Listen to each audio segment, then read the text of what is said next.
Mari kita berdoa memohon bijaksana dari Tuhan supaya apa yang kita kerjakan bermanfaat bagi kita. Mari kita berdoa. Bapa di surga, terima kasih hari ini kami berjumpa lagi dalam kuliah online via Zoom. Kami bersyukur atas kehadiran Tuhan dalam setiap pertemuan kami. Kami bersyukur atas hikmat bijaksana dan kesehatan yang Tuhan berikan bagi kami. Kami bersyukur untuk kekuatan baru dan terus-menerus tiap hari, di mana kami boleh menikmati berkat-berkat-Mu, jasmani maupun rohani. Tuhan, pada hari ini kami mau belajar mengenai keselamatan yang Kau berikan kepada kami. Tolong kiranya Roh Kudus bekerja memimpin kami, mengaruniakan kami bijaksana, dan memampukan kami menjadi pelaku firman. Berkati kami masing-masingnya Tuhan, di dalam nama-Mu Tuhan Yesus kami berdoa dan bersyukur. Amin. Kita sudah mengenal keberdosaan kita, dan kita sudah memahami bahwa kita adalah orang berdosa.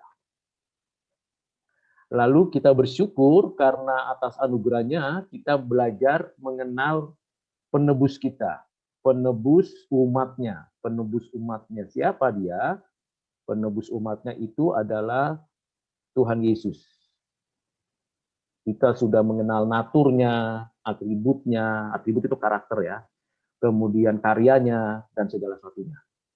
Lalu kita juga belajar bagaimana karya penebusan Kristus berdasarkan anugerah Allah Bapa dikerjakan atau digenapkan di dalam hidup kita. Jadi ini adalah karya Roh Kudus.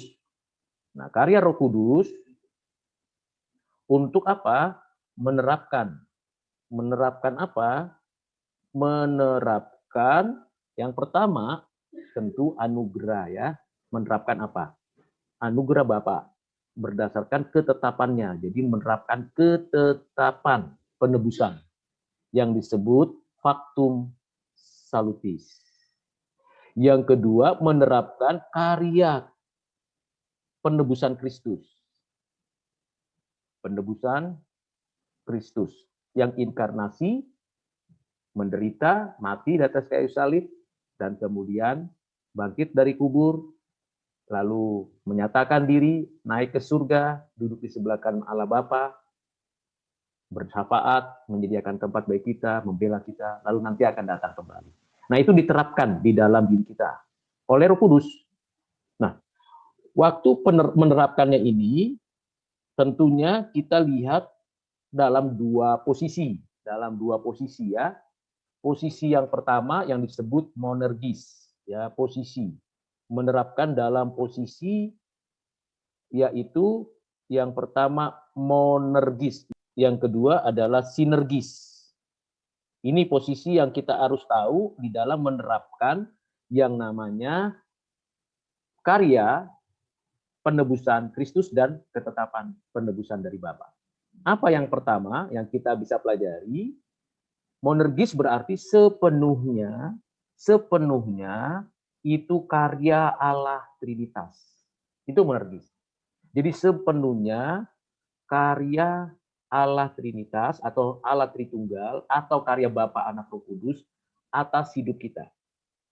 Untuk menebus kita. Untuk membawa kita memiliki hubungan kembali kepadanya. Untuk menyelamatkan kita dari hukuman neraka. Nah, itu monergis. Jadi sepenuhnya dari Allah dan kita dibawa kembali kepadanya. Ditebus dengan darah Kristus. Diselamatkan dari murka Allah. Nah, itu monergis. Apa saja yang dikerjakan atau dinyatakan Allah? Yang pertama yaitu panggilan. Jadi panggilan, God calling. Panggilan Allah memanggil secara individu tiap-tiap orang pilihannya. Saya ulangi, Allah memanggil secara individu tiap-tiap orang pilihannya. Secara umum dipanggil, hai manusia bertobatlah sebab kerajaan Allah sudah dekat. Matius pasal yang keempat ayat 17. Saudara-saudaraku, mari kita kembali kepada Tuhan. Tuhan itu mengasihi kita, Tuhan itu menolong kita, Tuhan itu menyertai kita, Tuhan itu memberikan kepada kita hidup yang kekal. Bertobatlah dan akuilah dosamu. Nah, berita Injil mengenai Kristus yang telah menebus kita, menyelamatkan kita, menggantikan kita, itu diberitakan.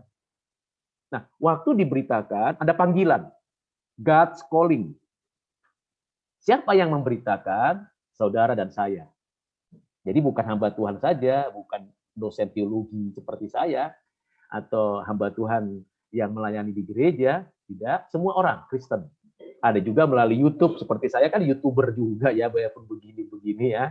Tapi isi YouTube saya apa? Pengajaran Tuhan. Enggak macam-macam begitu, seperti orang-orang hebat di sana gitu ya, yang akhirnya dapat uang berjuta-juta. Enggak. Tujuan saya cuma satu, memberitakan Injil. Yang kedua melalui cara apa? Saya penginjilan ke rumah sakit, penginjilan ke gelandangan, penginjilan ke teman-teman. Lalu melalui apa? Melalui WA saya penginjilan. Lalu melalui apa lagi? Melalui KKR yang saya lakukan ke desa-desa, ke daerah-daerah. Melalui apa lagi? Buku-buku. Pokoknya pergi. Go and go. Beritakan Injil. Nah, itu cara saya. Jadi, bagaimana dengan teman-teman? God's calling. Itu pertama, panggilan. Jadi Tuhan memanggil teman-teman, memanggil kita, ayo jadi agen memberita Injil. Dengan cara begitu, siapa yang memanggil? Allah. Jadi bukan Rudi Silitonga, bukan pendeta atau pastor kita, bukan gembala sidang kita, bukan, tapi Allah yang memanggil. Efektifnya bagi siapa? Efektif hanya bagi umat Tuhan, umat pilihan. Kan banyak yang mendengar tapi sedikit yang dipilih, ya kan? Itu ayat firman Tuhan. Yang dengar banyak kan, dengar YouTube saya banyak kok. Hampir 59.000 sekarang ya. Tapi apakah semuanya jadi anak Tuhan, hamba Tuhan? Belum tentu. Hanya yang ada juga yang dengar cuma untuk cari kejelekannya. Ada banyak khotbah-khotbah hamba Tuhan itu yang bagus-bagus didengar cuma untuk cari kejelekannya, memperdebatkannya, meremehkannya. Enggak apa-apa. Kalau anak Tuhan pasti tidak masalah itu. Tuhan Yesus saja diejek kok. Ya kan? Bahkan diludahi. Nggak sampai diludahi. Dicambuk 39 kali sampai hancur wajahnya dan badannya. Bukan hanya itu, disalibkan. Udah mati, ditusuk lambungnya lagi. Udah mati loh Yesus di atas kayu salib. Ditusuk lagi lambungnya. Betapa kejamnya dunia ini. Kalau Tuhan saja dianiaya, apalagi kita. Jadi wajar ya. Yesus pernah dibilang apa? Gila nih orang nih. Oh, Yesus pernah dikasih tahu, ini anak kesetanan. Yesus pernah dikatakan, ini anak tukang kayu, apa remeh kali dia gitu. Ngapain dia bicara tentang kebenaran? Anak tukang kayu, bukan orang ahli Farisi, bukan ahli Saduki. Dia orang tukang kayu kok, tukang kayu apa? Levelnya rendah banget gitu, lo ngomong tentang kebenaran gitu. Kira-kira begitu kalau dalam bahasa sekarangnya gitu ya. Tapi Yesus jalan terus, melayani terus, mengasihi terus, mengampuni terus. God's calling, Tuhan panggil murid, Tuhan panggil Anda dan saya. Itu yang pertama, monergisme. Siapa yang mengerjakan? Roh Kudus. Sehingga saya sadar, iya Tuhan itu baik. Iya Tuhan itu Maha Pengampun. Yang kedua, setelah dipanggil, ya, itu namanya oleh Roh Kudus dinyatakan namanya regenerasi. Regenerasi, born again, atau lahir baru.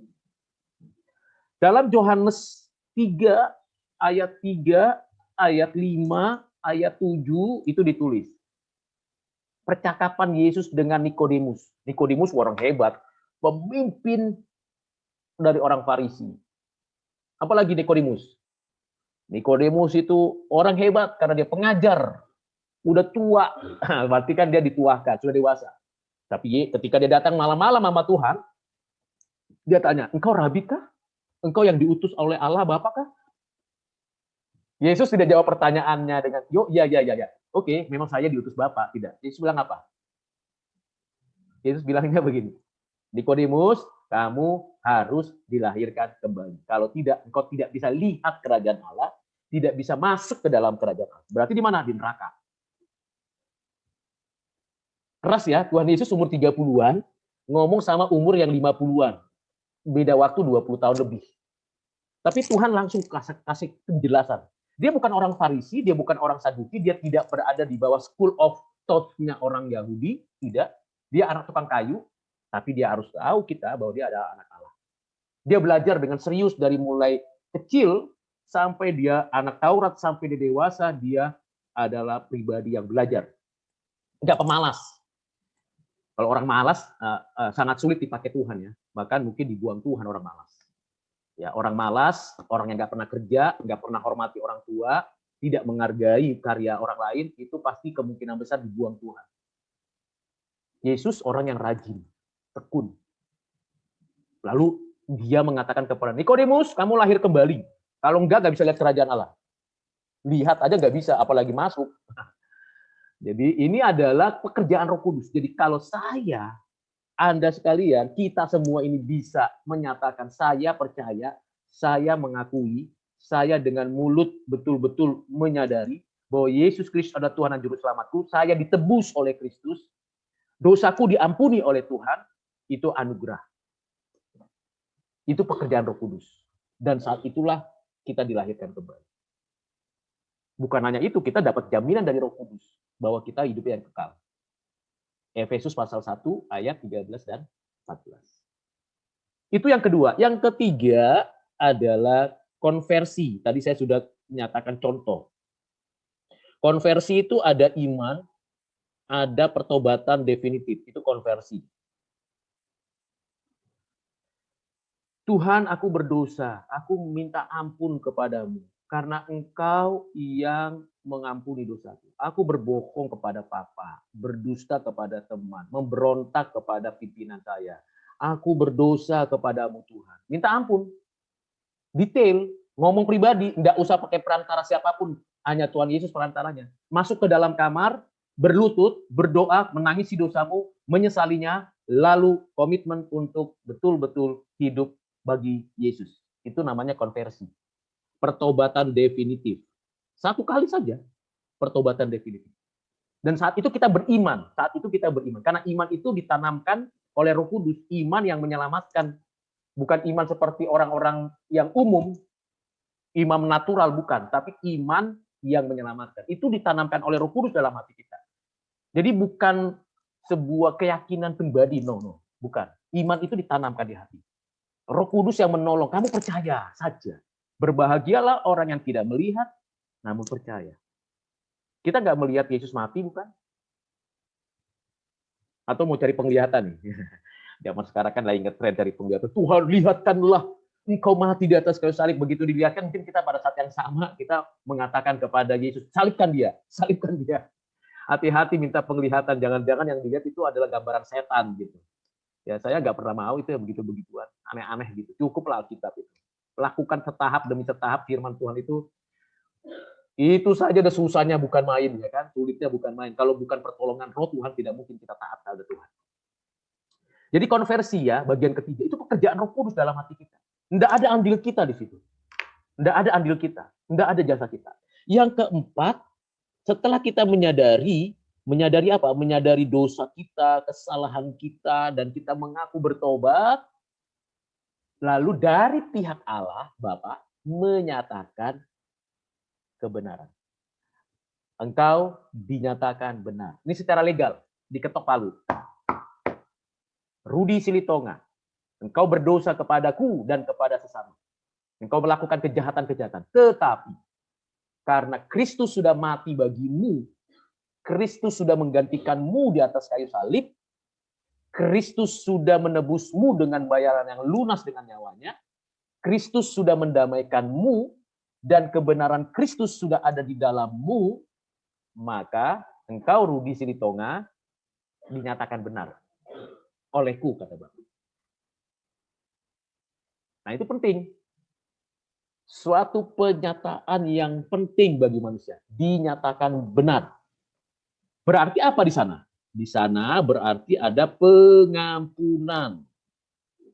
Apa sih pentingnya pengampunan? Bukan hanya dosa kita diampuni, tapi hubungan kita dikembalikan lagi dengan Bapa di surga.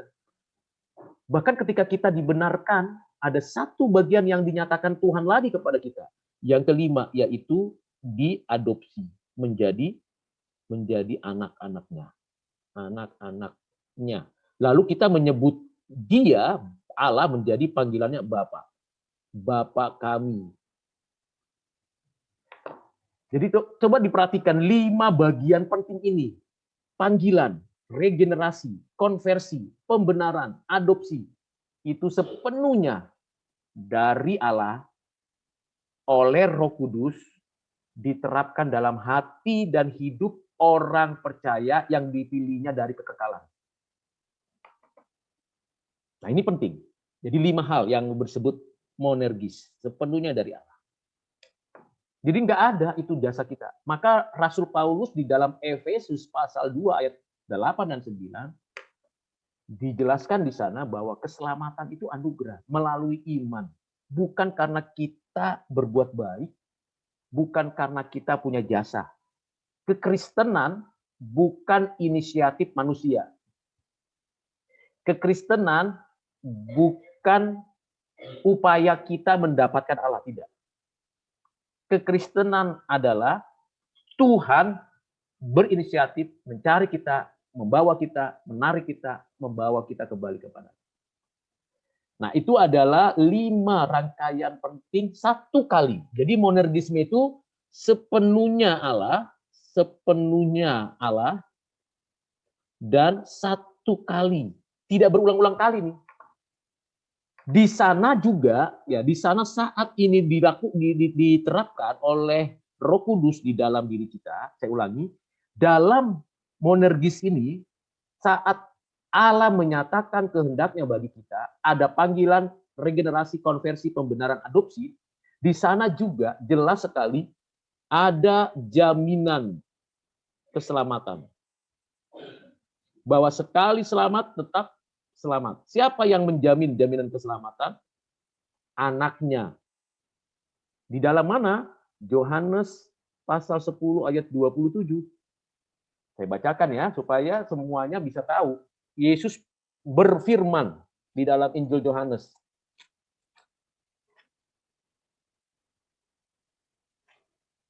Ayat 27-28. Domba-dombaku mendengar suaraku dan aku mengenal mereka dan mereka mengikut aku. Dan aku memberikan hidup yang kekal kepada mereka. Dan mereka pasti tidak akan binasa sampai selama-lamanya. Dan seorang pun tidak akan merebut mereka dari tanganku. Nobody yang merebut dari tangan Bapa, dari tangan Yesus Kristus anaknya. Itu jaminan. Yang kedua adalah jaminannya dari Roh Kudus, garansi. Efesus pasal yang ke-1 ayat 13 sampai 14. Saya bacakan. Di dalam Dia kamu juga, karena kamu telah mendengar firman kebenaran, yaitu Injil keselamatanmu, di dalam Dia kamu juga ketika kamu percaya dimeteraikan dengan Roh Kudus yang dijanjikannya itu, dan Roh Kudus itu adalah jaminan bagian kita sampai kita memperoleh seluruhnya, yaitu penebusan yang menjadikan kita milik Allah untuk memuji kemuliaan. Kita dimeteraikan, kita dijamin oleh Roh Kudus. Jadi bukan karena kuat gagah kita, hebatnya kita, tidak. Kita dimeteraikan, kita dijamin oleh Roh Kudus. Yang ketiga, di dalam 1 Yohanes.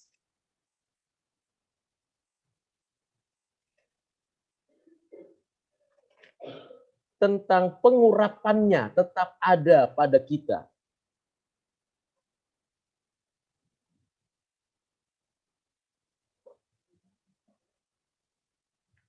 Di dalam 1 Yohanes pasal yang kedua, 1 Yohanes pasal kedua, ayat yang ke-27. Oke, saya bacakan. Sebab di dalam diri kamu tetap ada pengurapan yang telah kamu terima daripadanya. Karena itu tidak perlu kamu diajar oleh orang lain, tetapi sebagaimana pengurapannya mengajar kamu tentang segala sesuatu, dan pengajarannya itu benar, tidak dusta, dan sebagaimana ia dahulu telah mengajar kamu, demikianlah hendaknya kamu tetap tinggal di dalam Dia. Tetap ada pengurapan yang telah kamu terima daripadanya. Pengurapan itu berarti kita betul-betul menikmati hidup yang baru. Nah, ini jaminan. Jadi setiap orang percaya yang sudah mengalami 5 hal tadi, itu menikmati jaminan. Yang jamin siapa? Rudi, pendeta, bishop, Eporus, paus? No. Maria, rasul-rasul, nabi-nabi? No. Mereka tidak menjamin. Mereka juga sama seperti kita, orang berdosa. Jadi dia menjamin siapa? Only one. God. Who is God? Three person. Father, the Son, the Holy Spirit. Itu yang menjamin. Sehingga kita punya apa kalau ada jaminan? Punya hope, pengharapan. Karena pengharapan kita itu berlabuh pada janjinya. Saya ulangi, pengharapan kita berlabuh pada janjinya. Jadi bukan pada janji kita, Tuhan tolonglah aku, mudah-mudahan aku masuk surgamu. Itu bukan ajaran Kristen. Mudah-mudahan deh kalau gue percaya sama Kristus, gue pasti masuk surga. Itu bukan Kristen. Itu agama lain. Tapi orang Kristen bagaimana? Orang percaya bagaimana? Saya pasti di dalam tangannya. Tidak ada orang yang berbutuh. Jadi di sana ada apa? Ada hope, pengharapan. Pengharapan berdasarkan apa? Janjinya. Janji Allah. Bukan janjiku. Janjimu seperti fajar pagi hari. Ya kan? Nah, teruskanlah nyanyinya. Saya kurang pandai menyanyikan lagu itu.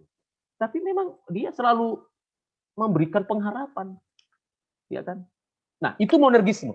Itu monergisme. Bagian kedua, ini yang disebut dengan sinergisme. Nah, sinergisme itu berarti Allah bekerja di dalam dan melalui kita.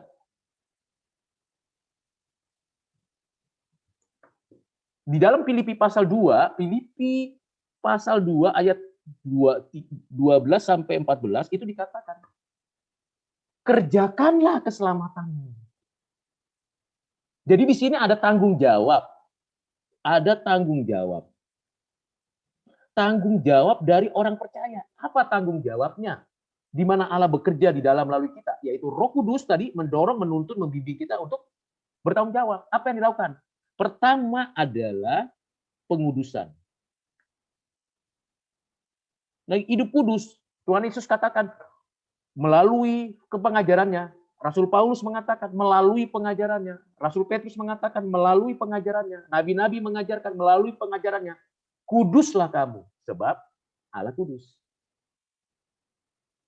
Jadi ada pembenaran, pembenaranlah yang membuat kita itu bisa hidup kudus. Jadi pengudusan. Saya sengaja dengan sungguh-sungguh tidak lagi berbohong. Tidak lagi jelek-jelekin orang. Tidak lagi merendahkan orang lain. Tidak lagi meremehkan orang lain. Tidak lagi melecehkan orang lain. Tidak lagi membuli orang lain. Tidak lagi menghina orang lain. Saya dengan sengaja memuji-muji Tuhan. Mengapresiasi semua aktivitas yang baik. Mendorong, menuntun orang lain untuk ikut Tuhan. Bekerja keras sebaik-baiknya. Nggak malas lagi. Nggak minum-minuman lagi. Nggak kedugem lagi. Nggak perokok lagi. Nggak mabuk-mabukan lagi. Saya dengan sengaja tidak nonton film-film porno lagi. Saya dengan sengaja tidak melakukan tindakan-tindakan abuse lagi. Nah itu namanya pengudusan. Siapa yang bisa mampu mengerjakan? Roh Kudus bekerja dalam hati kita. Maka kalau orang yang tidak lahir baru, belum lahir baru, nggak mungkin dia bisa apa? Nggak mungkin dia bisa hidup kudus. Orang belum lahir baru kok, belum lahir, udah masih mati gitu. Jadi disinilah yang disebut proses pengudusan. Progresif ini, secara progresif, bertahap sampai mati. Pengudusan emosi, pengudusan kehendak, pengudusan pikiran, pengudusan seluruh keberadaan panca indera kita, pengudusan seluruh anggota tubuh kita, pengudusan totalitas hidup kita, itu pengudusan. Dan pada saat proses itu terjadi, maka ada yang namanya pertobatan. Pertobatan apa? Pertobatan progresif. Every day kita melakukan self evaluation. Tuhan, hari ini aku berdosa kepada Papa. Hari ini aku malas belajar. Hari ini aku ngomongin orang yang jelek-jeleknya aja. Hari ini aku boring, bosan, kesel banget sama orang itu. Tuhan ampuni aku. Mengapa kita percaya bahwa Tuhan mengampuni kita? Karena ada satu ayat, Roma pasal 5, ayat yang ke-8. Ketika kita masih berdosa, Kristus sudah mati menebus kita. Dan ada ayat lagi, 1 Yohanes 1 ayat 9. Jika kita mengaku dosa kita, maka Ia setia dan adil mengampuni segala dosa kita. Akui. Jangan anggap remeh. Tanpa pengampunan dosa, kita tidak akan menghasilkan buah.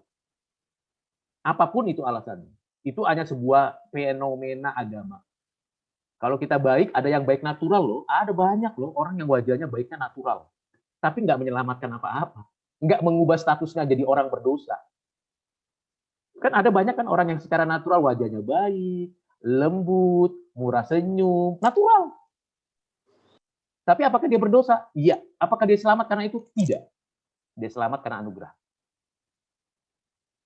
Tapi bukan berarti kita, karena kita wajah kita itu seram gitu, lalu kita seramkan karena anugerah. Tidak. Kita berusaha, berjuang supaya kita hidup kudus.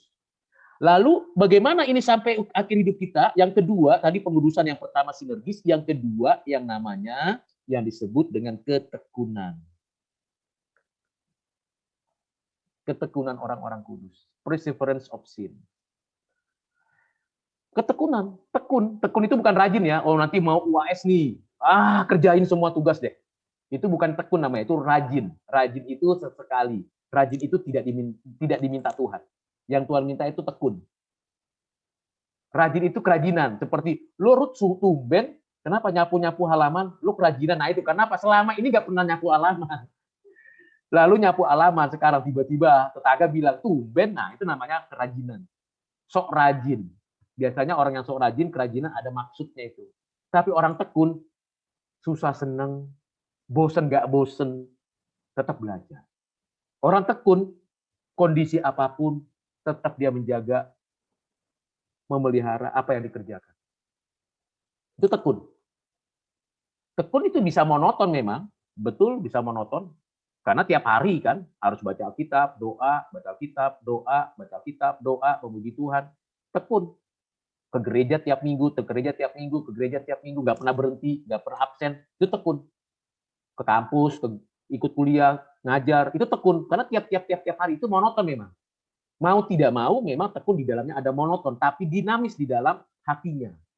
Itu orang yang tekun. Siapa yang menggerakkan itu? Roh Kudus. Nah, kalau dua posisi ini sudah ada pada diri kita, monergis dan sinergis, jadi ada berapa? Ada 7 ya? Ada 7. Kalau yang sinergis itu berulang kali, jadi ini berkali-kali sampai kita ikuti apa yang saat posisi kita itu jelas secara monergis dan sinergis, maka kalau kita menikmatinya, ya, maka kita akan mendapatkan yang disebut dipenuhi Roh Kudus.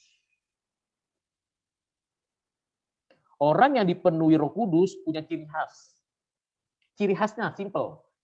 Pertama, selalu soli deo gloria. Memuliakan Allah, hanya memuliakan Allah. God's glory. Not me, not you, not us, but God. Itu. Jadi orang yang dipenuhi Roh Kudus itu. Yang kedua, dipenuhi oleh firman. Oleh firman Tuhan, dia tidak mungkin bisa dipenuhi Roh Kudus kalau firman Tuhan tidak pernah dibaca, nggak pernah diresapi. Maka perlu yang namanya belajar firman Tuhan dengan contoh koma. Baca teksnya dengan baik. Oh, konteks ayat ini ditulis oleh siapa? Ditulisnya kapan? Pembaca mula-mulanya siapa? Untuk apa ditulis? Lalu pada zaman itu budayanya budaya apa? Lalu orang-orang waktu zaman itu menyembah apa? Itu teks, itu konteks. Lalu kita observasi ayat-ayatnya. Oh, ayat ini kata yang paling pentingnya ini. Narasi ini, kalimat yang paling pentingnya ini. Lalu saya jabarkan, saya coba uraikan dengan bahasa saya. Lalu setelah sudah panjang lebar, saya uraikan di observasi, saya temukan maknanya. Maknanya bagi saya 2-3 kalimat saja. Nggak perlu banyak-banyak. Kalimat itu subjek, predikat, objek, keterangan. Jadi 3 kalimat penting. Lalu bagaimana saya terapkan sekarang nih? Nah, itu namanya orang yang dipenuhi Roh Kudus. Baca firman bukan sekedar seperti baca komik. Pada suatu hari datanglah Tuhan kepada murid-muridnya dan dia berfirman, "Hai murid-muridku." Jadi bukan seperti baca baca cerita gitu loh ya. Tapi betul-betul meresapi dan bagaimana saya melakukannya. Itu namanya dipenuhi Roh Kudus. Bukan dipenuhi Roh Kudus itu pasti apa? Dia sadar, eling, enggak mabuk gitu ya. Paulus pernah mengatakan, kamu hendaknya jangan mabuk oleh anggur, tapi dipenuhi oleh firman, puji-pujian. Jadi yang ketiga selalu mengucap syukur dalam segala hal. Itu orang yang dipenuhi Roh Kudus, mengucap syukur. Mau susah, mau sakit, mau menderita, tetap give thanks. Tetap itu, mengucap syukur. Baru yang keempat dipenuhi Roh Kudus apa? Bersaksi tentang Kristus. Bukan tentang Rudi Silitonga. Rudi Silitonga itu siapa? Manusia berdosa. Enggak bersaksi tentang dirinya, enggak. Dia tidak bersaksi tentang Roh Kudus sendiri, tidak. Tidak bersaksi tentang gerejanya, pendetanya, orang lainnya, tidak. Dia bersaksi tentang only one name. Jesus Christ. Itu nama orang yang dipenuhi Roh Kudus. Jadi sulit ya orang dipenuhi Roh Kudus. Maka dipenuhi Roh Kudus nggak mungkin tiap hari lah. Kecuali Yesus Kristus sendiri yang dipenuhi Roh Kudus. Every day aku datang menggenapkan hukum Taurat, aku datang mengajarkan apa yang diajarkan Bapa kepadaku, aku datang menjelaskan apa yang dituliskan para nabi, Mazmur maupun kitab-kitab Musa, aku datang melaksanakan kehendak Allah. Dia dipenuhi Roh Kudus sepenuhnya, every day, every time, everywhere, kepada siapa saja. Nah, kalau orang dipenuhi Roh Kudus harusnya bisa seperti itu, bersaksi. Jadi kalau ada kesaksian, aku dulu pencuri, sekarang saya tidak. Kalau berhenti di situ, itu bukan kesaksian. Itu sedang promosi dirinya. Ya banyak kan? Dan orang senang kok. Iya, dulu dia tuh, ngeri loh, dulu tuh dia begini.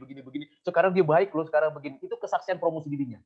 Tapi kalau dia mau seperti Yohanes Pembaptis, biarlah aku di belakang, Kristus di depan. Itu kesaksian.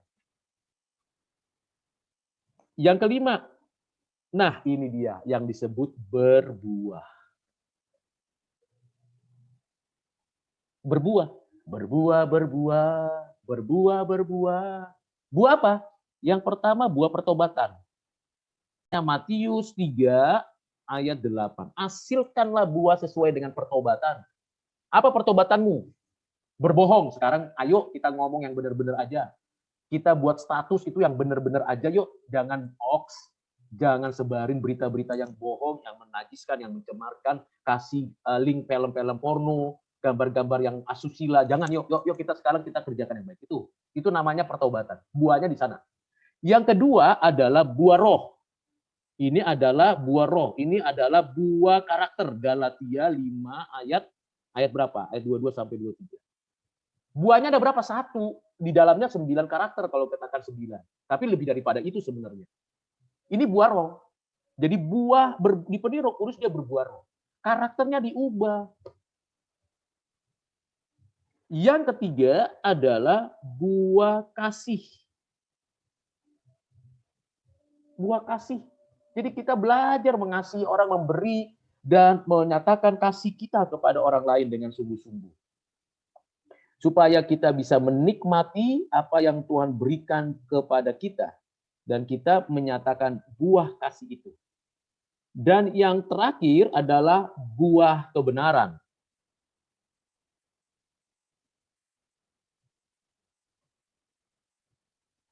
Jadi beritakan kebenaran, ilmu pengetahuan yang kita sudah pelajari, sampaikan dengan benar, dengan baik. Nah, itulah yang kita dapatkan kalau kita sudah memiliki posisi secara monergis dan secara sinergis. Secara monergis 1 kali, secara sinergis berulang kali, lalu kita mengalami dipenuhi Roh Kudus. Dan kita berbuah, berakar, bertumbuh, berbuah. Kalau tidak berakar, tidak mungkin bertumbuh. Kalau tidak bertumbuh, tak mungkin berbuah. Jangan banyak daunnya, jangan banyak rantingnya, tapi banyak buahnya. Ranting yang tidak berbuah dipotong. Daun yang terlalu banyak tapi tidak ada buahnya dipotong. Dan di dalam pohon kehidupan kita ini, kita tahu bahwa banyak benalu. Banyak kutu-kutu yang harus dibersihkan, dibuang, disingkirkan. Supaya kita bisa berbuah. Apa ranting-ranting yang tidak berbuah? Kesombongan, keangkuhan, kedagingan. Itu mesti dibuang. Supaya kita berbuah. Saya mau nanya. Siapa ini? Sally, Pak. Oke, silakan, Sally. Kan yang dari tadi Bapak jelasin itu semuanya bisa dirasain oleh bagi yang umat pilihan aja, Pak. Terus kan misalkan orang yang nggak dipilih itu kan mereka juga bisa dong, Pak, kayak ngaku percaya gitu. Terus jadi semua pengakuan percaya mereka itu sia-sia dong, Pak. Ujung-ujungnya kan nggak bakal selamat juga. Orang yang tidak dipilih tidak mungkin mengaku percaya. Orang yang mengaku percaya pasti dipilih. Jadi pernyataannya itu tadi kontradiksi. Jadi saya ulangi, orang yang bisa mengaku percaya itu orang pilihan. Kan tadi bisa mengaku percaya karena apa? Pekerjaan Roh Kudus, bukan karena dia punya confidence di dalam dirinya. Persoalannya pengakuan iman dia itu hanya sebatas pengetahuan atau keyakinan mendalam atau tindakan yang nyata. Iman tanpa perbuatan mati. Jadi imannya mati, sebenarnya belum lahir baru.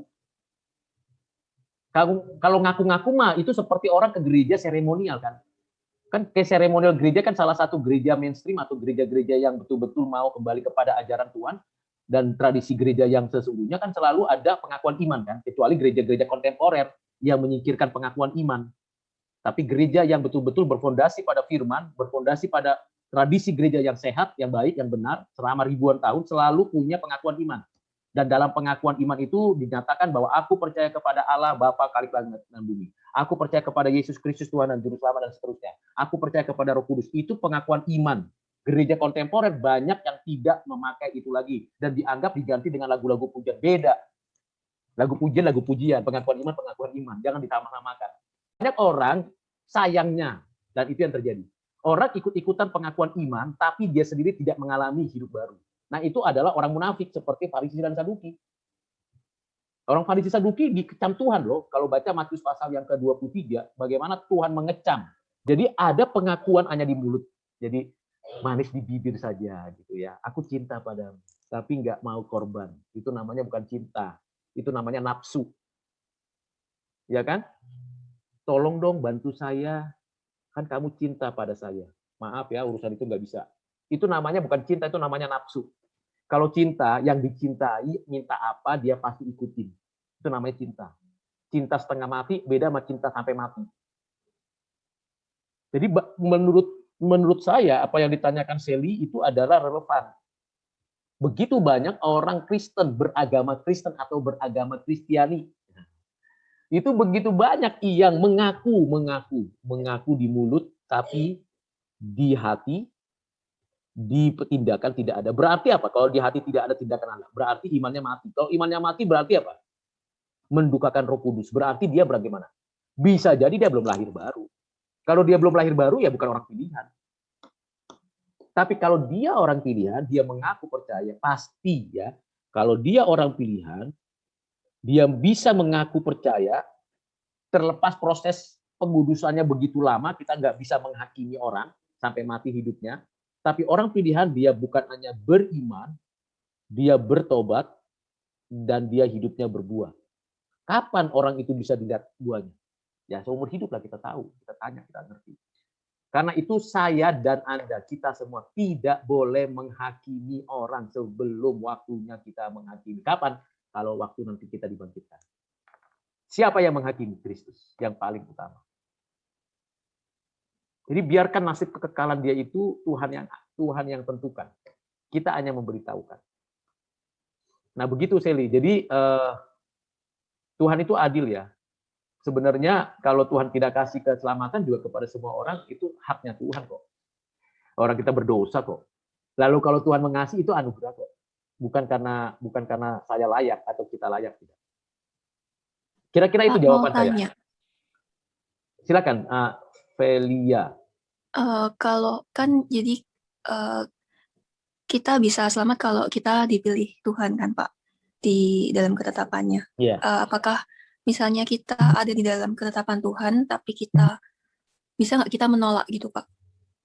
Kayak kita nggak mau untuk lahir baru gitu. Apakah ada kemungkinan untuk kita ngelakuin itu Pak? Pertanyaan yang bagus sekali. Itu yang namanya di dalam tulip ya. Total depravity, unconditional of grace, limited atonement, kemudian perseverance, dan kemudian sesuatu yang dimana kita tidak bisa menolak keselamatan. Jadi keselamatan yang sudah ditetapkan Allah, manusia tidak bisa menolak. Manusia tidak mungkin mampu menolak. Manusia diberikan rasa haus untuk datang kepada Tuhan. Jadi tidak mungkin ada satu tindakan manusia untuk menolak anugerah Allah. Hanya ada menunda, iya. Ntar deh Tuhan kalau gue udah tua gitu. Ntar deh Tuhan kalau gue udah nikmati dunia ini. Bisa aja. Bisa. Kan Tuhan kasih kebebasan toh. Manusia itu bukan robot. Tuhan kasih kebebasan. Tapi orang itu memang telah ditetapkan Tuhan. Tidak mungkin dapat menolak anugerah Tuhan. Dan tidak mungkin dia lari dari panggilan Tuhan. Dan itu menjadi dasar kita makin bergegas mencari jiwa-jiwa untuk diberitakan kabar baik. Karena banyak saudara-saudara kita yang nanti atap sebumi di langit dan bumi yang baru, yang masih in the cost. In the cost di gereja kita, in the cost di agama lain, in the cost di kepercayaan lain, in the cost di konsep ateismenya, di ideologinya. Banyak saudara-saudara kita di sana. Yang sementara mereka in the cost. Yang sementara Tuhan terus memanggil, tapi dia masih mengeraskan hatinya. Pada saat tertentu, pada waktunya, seperti penjahat di sebelah Yesus. Tuhan, Yesus, kalau engkau datang sebagai Raja, ingatlah akan aku. Sebelumnya dia bilang apa kepada temannya? Kita ini dihukum karena dosa kita. Yesus itu dihukum, nggak ada dosanya. Kita wajar dihukum, ada pengakuan, ada penyesalan, ada ketidakberdayaan. Lalu dia beralih kepada Yesus. Yesus, kalau engkau datang sebagai Raja, ingatlah akan aku. Yesus tidak menjawab pertanyaan penjahat yang satunya lagi. Kalau engkau anak Allah, turunlah engkau dari salib. Kalahkan itu prajurit Romawi. Minta malaikat-malaikat langsung membunuh mereka. Yesus tidak menjawab, tidak menggubris, tidak berkomentar apapun. Tapi Tuhan Yesus berkomentar kepada penjahat yang menyadari. Itu siapa? Pekerjaan siapa? Pekerjaan Roh Kudus. Lihat, di tengah penderitaan, di tengah titik paling kritis, Roh Kudus mampu mengubah hati orang. Dan pada saat itu apa yang terjadi? Yesus berkata apa? Hari ini juga engkau bersamaku di Firdaus. Hari ini loh. Hari ini itu berarti sebelum dia mati. Itu garansi luar biasa. Belum pernah Yesus bicara begitu kepada siapa? Murid-muridnya langsung. Petrus, hari ini juga engkau bersamaku di Firdaus. Hanya kepada penjahat yang ngomong. Catatan Alkitab. Gak bisa lari orang yang sudah ditetapkan Tuhan. Gak bisa lari. Paulus, wah semangat dia anggap dia membela agama kan. Kan sekarang orang banyak membela agama. Agama gak perlu dibela deh. Tuhan gak perlu dibela. Masa Tuhan dibela? Agama dibela. Yang dibela itu diri kita yang berdosa ini. Berbela, Paulus membela. Ya, seperti radikalisme dia. Semua orang yang tidak beragama Yahudi bunuh, siksa, penjarakan. Lari kejar sampai ke Damsyik, dia dapat surat legal loh, legal dari pemerintah, dari mahkamah dia legal. Cari orang Kristen, cari penyembah Tuhan Yesus, tangkap, penjarakan, siksa, bunuh. Di tengah jalan Paulus dipanggil. Saulus, Saulus, mengapa engkau menganiaya aku? Paulus namanya kemudian rebah langsung. Blok ke depan ya, rebah ke depan. Bukan rebah ke belakang. Yang rebah ke belakang itu bukan pekerjaan Tuhan. Semua pekerjaan Roh Kudus di dalam hati orang yang rebah, itu rebah ke depan. Enggak rebah ke belakang. Itu namanya jungkir balik ya, rebah ke belakang. Rebah ke depan itu berarti orang itu sadar bahwa hanya dia yang layak disembah. Saulus rebah ke depan. Bahkan buta. Enggak bisa lari dia. Lalu Tuhan panggil dia. Engkau akan disembuhkan oleh Tuhan melalui satu hamba-Ku. Lalu dia dibentuk, lalu jadi engkau diutus menjadi rasul bagi bangsa-bangsa lain. Nggak bisa lari. Saya nggak bisa lari dari panggilan Tuhan. Bertahun-tahun saya tahan untuk tidak menjadi hamba Tuhan. Bekerja dulu, luar biasa banyak pekerjaan saya. Dari mulai marketing, dari mulai supervisor di marketing, dari jual buku, jual peralatan mandi, backup, jual macam-macam peralatan elektronik, jadi pegawai negeri 10 tahun, ASN. Tuhan panggil, Rudi belajar. Jadi hamba Tuhan. Saya nggak bisa lari. Posisi enak, gaji lumayan, rupiah cukup. Begitu saya jadi hamba Tuhan, semuanya habis, semua fasilitas. Until now. Tapi ada sukacita yang nggak bisa diganti oleh rupiah, oleh jabatan. Nah, itu panggilan Tuhan. God's calling. Jadi nggak mungkin dia lari. Dan Tuhan tambahkan sukacita, sukacita, sukacita. Ku penuh sukacita. Darah Yesus sucikan hatiku. Kasih-Mu penuhiku. Roh Tuhan memimpin langkahku. Masyurkan-Hu, pujilah-Hu, sebab anugerah-Hu besar ajaib. Masyurkan ke ujung bumi, masyurkan sampai selamanya. Ku penuh sukacita. Begitu, Velia, Iren. Jadi, mau lari kemana? Aku dari kasih-Mu Tuhan. Aku tidak bisa lari dari kasih. Tangan-Mu begitu lembut menarikku, suara-Mu begitu merdu ku dengar, dan aku berserah padamu. Tak mungkin hatiku dipuaskan oleh dunia ini, kecuali Engkau memuaskannya dalam hidupku. Itu saya kutip dari perenungan Santo Agustinus dan Anselmus. Aku ada karena Tuhan mengasihiku. Oke, semoga apa yang saya sampaikan ini bermanfaat bagi kalian. Bukan hanya teori. Ikut Tuhan itu bukan teori. Kerja di dalam ladang Tuhan itu bukan teori. Do the best. Do the best. Every day. Oke, ada lagi pertanyaan. Kira-kira Velia bisa memahami ya. Mudah-mudahan ya, yang lain juga bisa mendengar dan memahaminya. Oke. Ada lagi yang lain?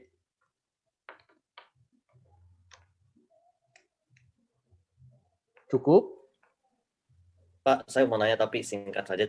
Oke, Adit. Kan tadi kan Bapak bilang pertobatan kan itu kayak self evaluation lah ya Pak ya, kayak mencoba ada keinginan memperbarui diri untuk mau membuat kehidupan ada arah dan ada tujuan gitu ya Pak. Nah tapi terkadang kenapa kalau setelah pertobatan kayak misalnya saya udah bertobat tapi setelah pasti pas proses itu kan saya janji terus saya ya minta pengampunan ke Tuhan, ingin kehidupan lebih baru lagi, meninggalkan hal-hal lama yang misalnya masih ada pemikiran yang salah gitu atau perbuatan yang sebenarnya pas proses perdobatan itu sudah janji nggak bakal kayak mengulangi lagi, tapi kayak kenapa sekarang kayak masih ada rasa ya mungkin Tuhan kan kasih kita kebebasan, tapi kenapa masih ada rasanya gitu.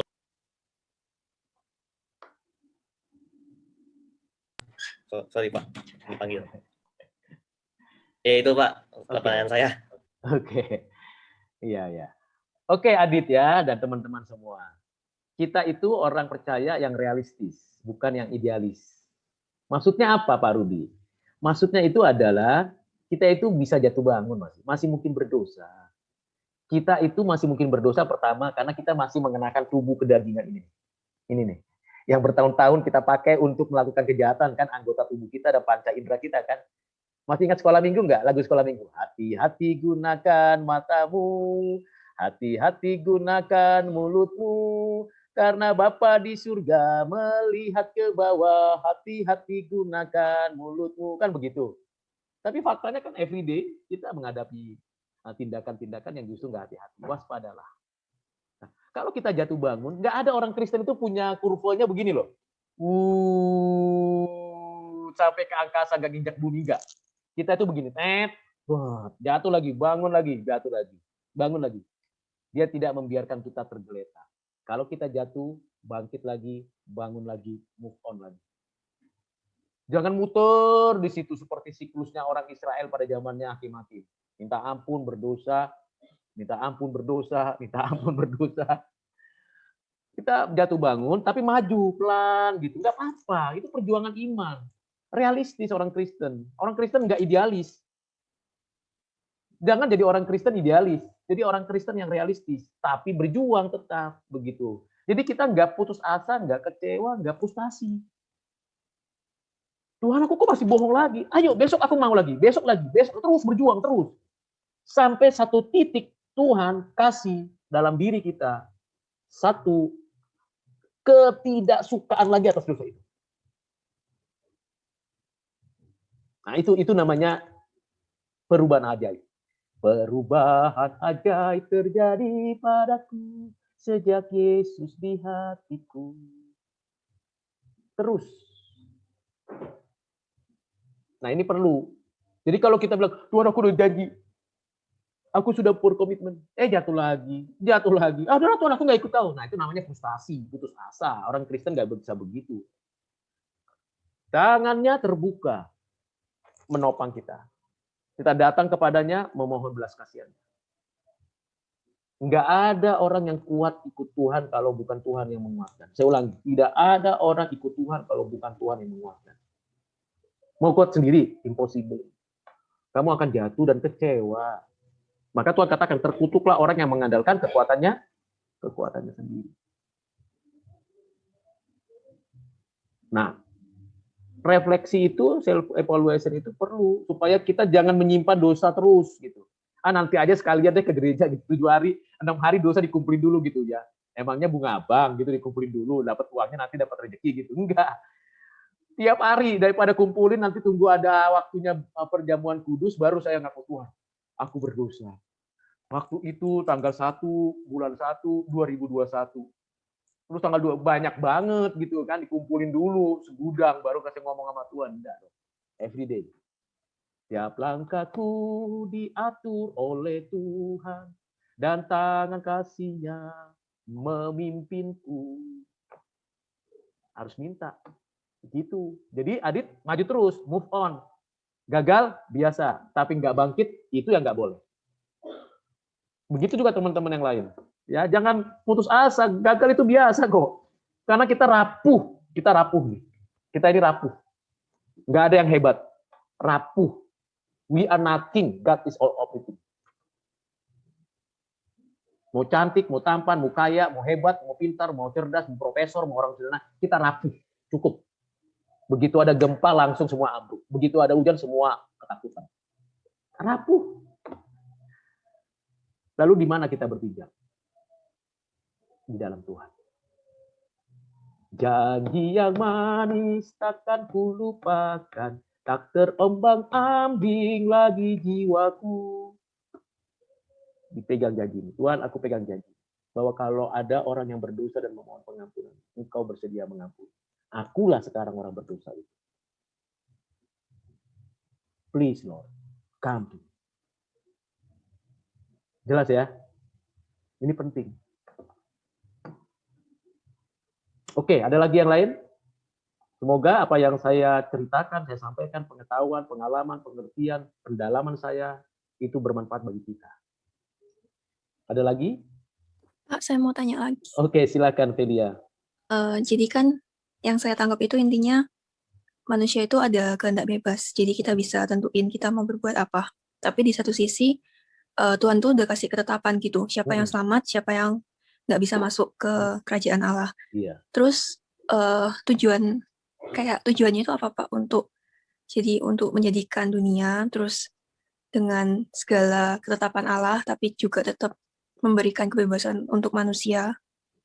Kayak tujuan Tuhan untuk melakukan itu apa gitu Pak? Baik. Kayak saya maksudnya kayak agak kurang sinkron gitu. Maksudnya kan kita ada kebebasan, tapi kenapa kok ya memang kebebasannya itu tetap terbatas, tapi kenapa nggak diberikan kesempatan yang sama gitu Pak? Kayak setiap orang bisa dapat jaman Roh Kudus, setiap orang bisa percaya benar-benar di dalam hati gitu. Kenapa kok sudah ada ditetapkan kamu pasti selamat gitu kan?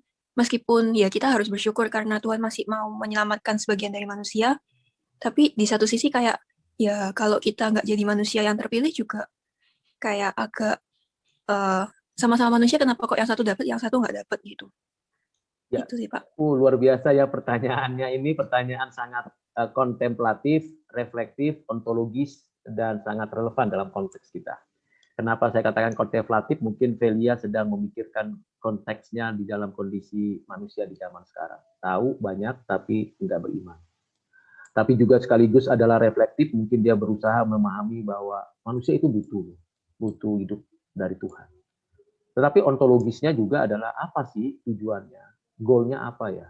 Kalau kita membaca Katekismus Westminster atau Katekismus daripada Heidelberg, ataupun juga pengakuan iman yang lain yang menunjukkan apa sih tujuan Tuhan menciptakan langit, bumi, dan segala isinya. Tujuan Tuhan menciptakan manusia, lalu di dalam manusia ada yang diselamatkan, ada yang tidak diselamatkan. Tujuannya cuma satu. Kalau kita baca berbagai buku dari para bapak gereja, para teolog zaman sekarang, dan juga pemazmur-pemazmur menjelaskan tujuannya hanya satu. Simple tapi sulit dimengerti, yaitu untuk memuliakannya. Jadi semuanya diciptakan untuk kemuliaannya. Baik yang binasa maupun yang selamat. Jadi ini adalah suatu jawaban yang sangat singkat, simple tapi sulit dimengerti, maka saya katakan kontemplatif.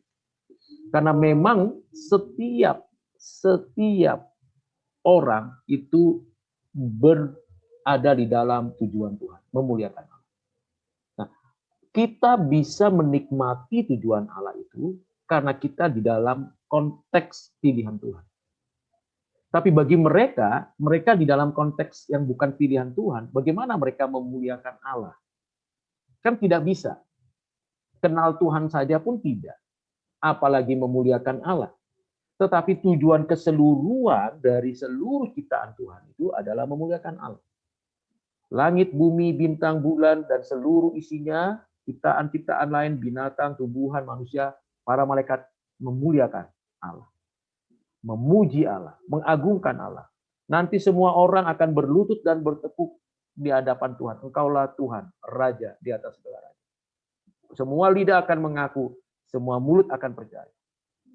Namun kesulitan kita adalah, apakah dengan mereka yang disebut kaum reprobat itu kaum binasa yang ditetapkan, itu tidak ada dinyatakan kemuliaan Allah? Ada. Nebukadnezar, Firaun, orang-orang jahat, bahkan Judas Iskariot hadir dalam sejarah. Dan mereka hadir dalam sejarah itu betul-betul dengan sengaja dalam kebebasan mereka melawan Tuhan. Banyak orang-orang yang seperti itu. Yang dekat Tuhan, jual Tuhan. Yang dekat Tuhan, mengkhianati Tuhan. Yang jauh dari Tuhan, seperti Nebukadnezar, menjadi orang yang menghancurkan umat Tuhan. Seperti Firaun yang tidak membolehkan umat Tuhan beribadah. Banyak sepanjang zaman. Tetapi semuanya itu untuk menyatakan bahwa Tuhan mulia. Bagaimana kita melihat cara pandang yang begitu sangat kelihatannya kontraproduktif. Tapi itu adalah cara pandang yang disebut paradoks. Orang-orang kaum reprobat ini dipakai Tuhan untuk menyatakan kemuliaan. Bahwa kalau mereka ada, itu semata-mata karena Tuhan memang ciptakan mereka sebagaimana adanya. Untuk satu tujuan bahwa Tuhan dimuliakan melalui kejahatan mereka. Sulit kan kita mengerti? Sulit sekali. Maka saya bilang kontemplatif. Possible kita adalah seluruhnya adalah chosen people. Chosen people artinya orang-orang pilihan. Tapi kalau kita lihat, telisik lebih dalam historis kita manusia, entah berapa banyak pun kita kasih kebaikan, entah berapa banyak pun kita kasih firman, entah berapa banyak pun kita kasih aturan, tetap orang jahat memilih kejahatan. Ini fakta. Firaun berkali-kali dihadapkan dengan berapa tulah. Berkali-kali dia diminta untuk membiarkan umat Tuhan beribadah. Dan berkali-kali pula dia menolak, bahkan mengeraskan hati. Nebukadnezar yang sombong, arogan itu menghancurkan orang Israel. Sampai pada waktunya kerajaan Media Persia menghancurkan. Kerajaan Roma begitu sombong, sampai pada waktunya semua bangsa itu berdikari. Mau mandiri, tidak di bawah kerajaan Romawi. Jadi di sini secara negasi kaum retrobat itu memuliakan Allah. Secara konstruktif, positif, orang percaya itu memuliakan Allah. Yang paling mudah kan kita mengerti yang positif. Kita semua di sini memuliakan Allah, memuji Tuhan, menikmati berkatnya. Tapi bagaimana menghadapi pemahaman bahwa orang jahat pun dipakai Tuhan untuk menyatakan kemuliaannya? Nah, ini adalah rahasianya. Rahasianya adalah pada ketetapannya yang tidak berubah. Tuhan telah menetapkan doktrin, pengajaran, pemikiran dari Alkitab berkaitan dengan ketetapan inilah yang paling misteri. Paling misteri. Bahwa ada yang diciptakan, ada yang dipelihara, dan ada yang ditebus. Yang diciptakan seluruhnya, yang dipelihara seluruhnya, tapi yang ditebus sebagian. Keseluruhan ketetapan itu bagi kemuliaan Dia sendiri. Pertama dan kedua kita bisa pahami, tapi yang ketiga itu sulit kita mengerti. Namun kita mendapatkan clue-nya bahwa kebebasan yang diberikan Tuhan itu sudah dikasih rambu-rambunya, ada regulasinya, ada ketentuannya, dan regulasinya itu adalah covenant. Adalah covenant. Tiap orang dikasih covenant untuk mengerjakan apa yang dikehendakinya. Mau atau tidak, itu tergantung pada kebebasannya. Nah, persoalannya kebebasan manusia ini berkaitan dengan ketetapan. Dan ketetapannya adalah berkaitan dengan chosen people atau reprobate. Kita menyadari bahwa kita berharap semuanya diselamatkan. Tapi kita mengakui bahwa keselamatan itu anugerah. Jadi ini bukan kontradiksi, tapi paradoks. Ada ketetapan yang tidak bisa diganggu-gugat, ada realita dalam keseharian kita, di mana dalam realita ini memang ada orang jahat, ada orang yang baik, ada orang percaya, ada orang yang tidak percaya. Realitanya dalam keseharian kita menemukan kebebasan manusia, bisa memilih dan bisa menentukan arah hidupnya sendiri. Tetapi ketetapan Allah itu yang mengendalikan arahnya mau kemana, tujuannya mau ke siapa, itu dalam ketetapan menjadi ketetapan yang sifatnya dinamis. Dia akan terus melawan Tuhan sampai pada satu titik dia kembali kepada Tuhan. Atau dia pura-pura percaya sama Tuhan, pada satu titik dia melawan Tuhan.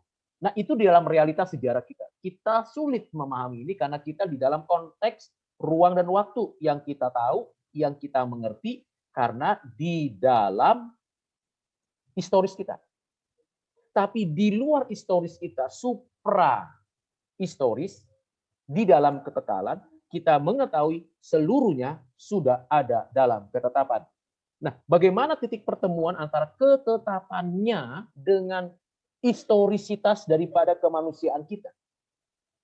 Titik temunya adalah pada Kristus yang memberikan puncak dari pengertian dari penciptaan, pemeliharaan, penebusan. Bahwa Kristus memilih Yudas Iskariot. Tapi Yudas Iskariot menjual Yesus, dianggap anak binasa. Jawaban saya memang tidak bisa langsung 1 tambah 1 adalah 2. Tidak bisa. Karena saya dan kita semua ada di dalam historisitas tadi.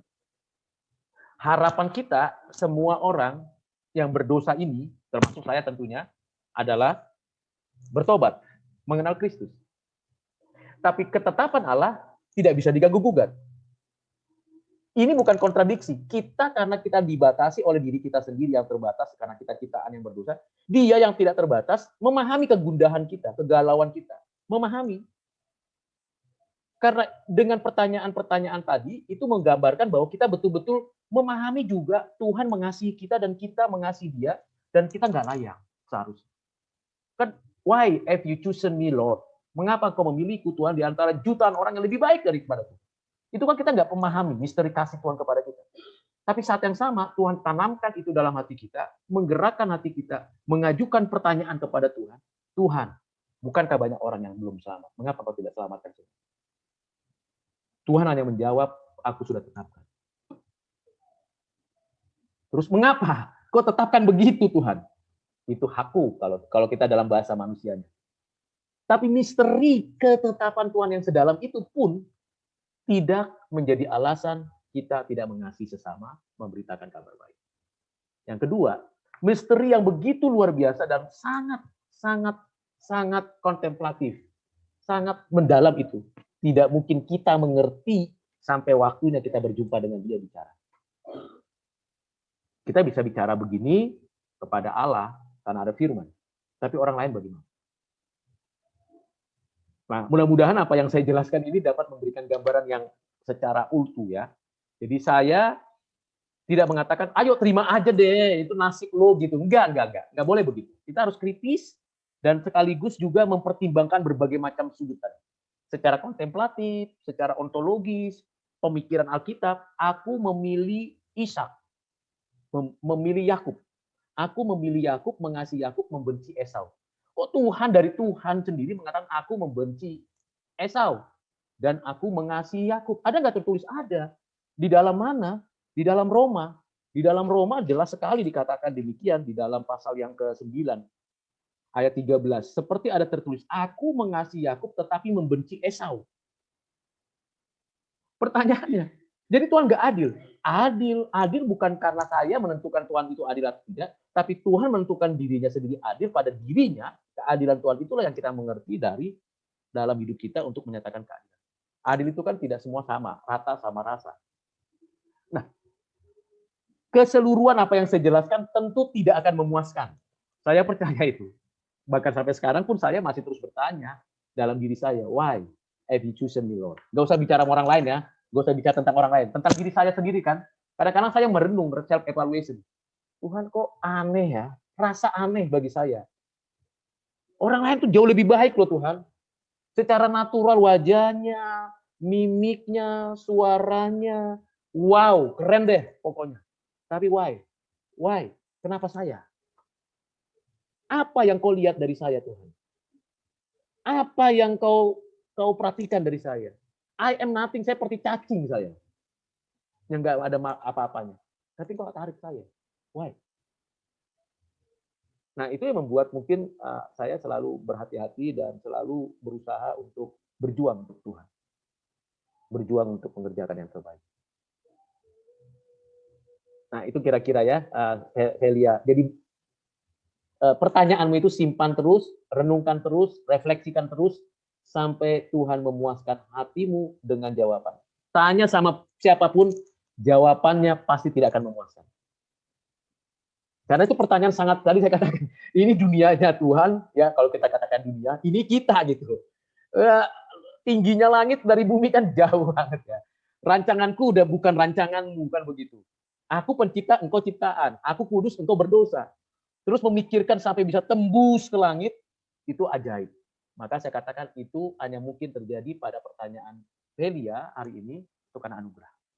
Dan semua orang bertanya begini, good question, the best question in my class.